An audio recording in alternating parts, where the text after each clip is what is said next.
Hi boys and girls, this is Miss Nona, the Story Lady, and today I would like to read you a story called President's Day by Anne Rockwell.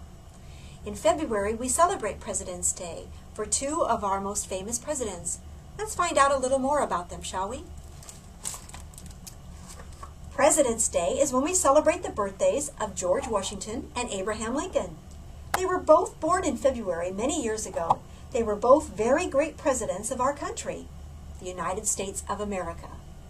You knew that though, didn't you?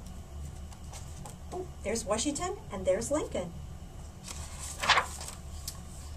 Grown-ups vote every 4 years to choose the President of the United States. Each person votes for the person he or she believes will make the best leader. They don't all agree, so whoever gets the most votes becomes president. We decided to put on a President's Day assembly program, telling the rest of our schools some things we learned about some of our presidents. We worked hard getting ready, painting and cutting, stirring and cooking flour paste, and tearing strips of newspaper for papier-mâché. What are they going to make, I wonder? Sam, Evan, Sarah, and Michiko wore the mountain of papier-mâché we made. "Hello, everybody! We are Mount Rushmore," they said all together. The faces of Presidents George Washington, Thomas Jefferson, Theodore Roosevelt, and Abraham Lincoln are carved 60 feet high on our hard granite cliff.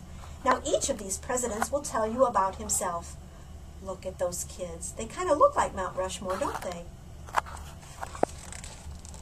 I was George Washington. That's because my birthday is the same as his. I was born on February 22nd, 6 years ago, but George Washington was born more than 200 years ago.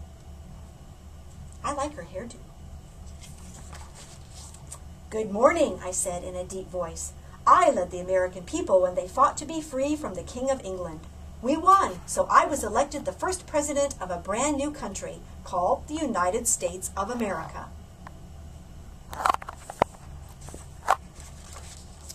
Abraham Lincoln was very, very tall, and Charlie is the tallest kid in our class. He looks pretty good too.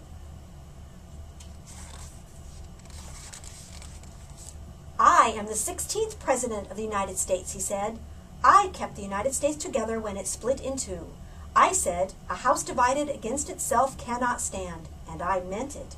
We fought a long war to keep our nation together. That's why it's called the United States of America. United means many stick together like one." Nicholas is a good writer who can always think of just the right word. When he came on stage wearing a red wig with the short pigtail in back, he just sat at a desk writing with a pen made of a feather. Everyone waited patiently while he scowled and scratched his head, crumpled pieces of paper, and tossed them into the wastebasket. I wonder what he's doing. Finally, he cried out, "At last, it's done!" He stood up, bowed to the audience, and said, "Good morning. My name is Thomas Jefferson, 3rd President of the United States. I wrote something called the Declaration of Independence that told why we wanted to be free from England. It's pretty good, if I do say so myself." He started to read what he wrote, but suddenly, what's going to happen?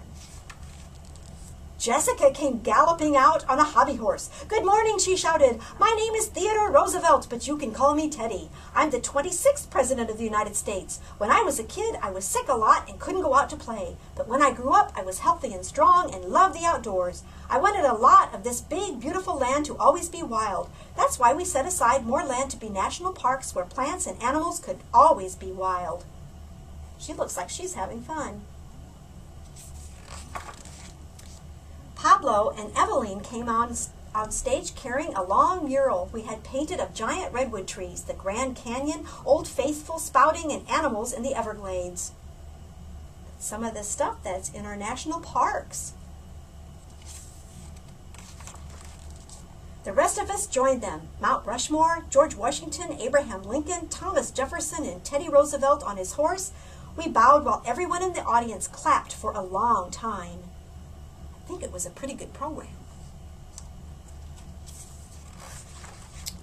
Back in the classroom, we had an election. Everyone wrote the name of someone who'd make a good leader on a piece of paper. I wrote Pablo's name because he's smart and never mean. We put each paper in a box. Mrs. Madoff counted the votes. The person whose name appeared most often would win the election. I wonder who's going to win.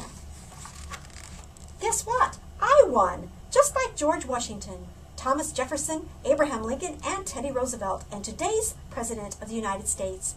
Now I'm the president of Mrs. Madoff's class. When I grow up, I want to be the first woman president of the United States of America. Wouldn't that be great? After all, I have the same birthday as George Washington. It could happen, couldn't it? George Washington, Thomas Jefferson, Abraham Lincoln, and Theodore Roosevelt. Really good presidents.